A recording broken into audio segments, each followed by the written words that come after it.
Flights resumed from Kabul airport as people scramble to leave Afghanistan. Flights resumed from Kabul's international airport Tuesday after a frenzied and panic-filled Monday that saw thousands of Afghans swarm the tarmac in attempts to get out of Afghanistan. Images from Hamid Karzai International and shared on social media and news outlets stunned the world as evacuation flights took off with locals still clinging onto aircraft wheels. The crowds, who were trying to flee the country a day after Kabul fell to the Taliban, have thinned out, reports say, though the ability to leave the country remains very limited for most Afghans, who face a very uncertain future.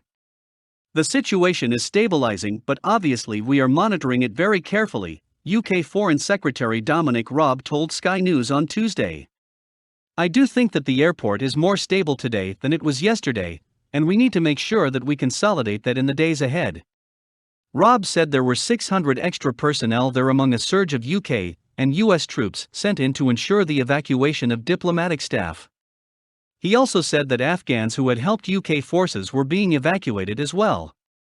The UK evacuated 150 British nationals on Sunday, as well as 289 of those Afghan nationals who have served the UK so loyally in Afghanistan over the last week, he said, adding that he expected over the next 24 hours to have 350 more British nationals and Afghan nationals who have worked for us coming out.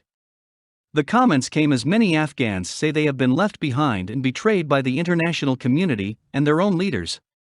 Afghan President Ashraf Ghani fled the country on Sunday as the country's military, trained and equipped for 2 decades by the US, surrendered to Taliban militants. Only 7 on first German flight. Germany, which fielded the second largest military presence in Afghanistan after the US, says it aims to evacuate thousands of German-Afghan dual nationals and lawyers, activists, and individuals who worked with NATO forces. However, the first German evacuation plane only managed to take off with 7 people, due to the chaos on the ground, its government said Tuesday. The transport plane performed a breakneck landing on Monday night, but had to take off with so few people on board because it could not spend much longer on the runway, and the Germans trying to evacuate couldn't reach the airport without protection from military personnel.